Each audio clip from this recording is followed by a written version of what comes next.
এটা ছিল আমার গতকালের রিসেপশন ব্রাইড। তো যাবার পথে একটুখানি ক্লিপ নিয়ে নিয়েছিলাম। আর আকাশটা দেখতে পাচ্ছ কতটা মেঘ করেছে, দেখেই মনে হচ্ছে এক্ষুনি বৃষ্টি চলে আসবে। এখন বাজে 2:16, ব্রাইডের লোকেশনের কাছাকাছি প্রায় চলে এসেছিলাম। এখানে জিনিসগুলো এতই অগোছালো ছিল, আমি নিজেই গোছাতে শুরু করে দিয়েছিলাম। তারপরে ব্রাইড এলো। হ্যাঁ, তোমাদেরকে বলি, ব্রাইডকে টাইম দেওয়া ছিল 2:30-টের সময়, কিন্তু ব্রাইড বলেছিল যে হলটাতে ওদের রিসেপশন পার্টিটা হচ্ছে, তার কারণে সে সেখানেই সাজবে। তাই আমি বলেছিলাম আমাকে একটুখানি নিয়ে যাওয়ার জন্য, আমি রাস্তাতেই দাঁড়িয়ে আছি। তারপরে ওরাই বললো যে বাড়িতে চলে আসার জন্য, বাড়িতেই সেজে তারপরে ওখানে যাবে।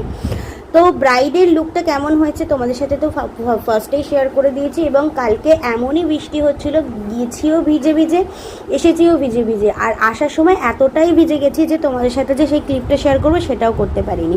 ব্রাইডের একটা স্যাটেল অ্যান্ড সফট লুক পছন্দ ছিল, তার সাথে একটা ছোট্ট চন্দন, সেটাই করে নিয়েছিলাম। ওই বলেছিল হেয়ারটা বানের ওপরে হবে। তোমাদের কেমন লাগলো অবশ্যই জানিও। তো চলো টাটা, বাই।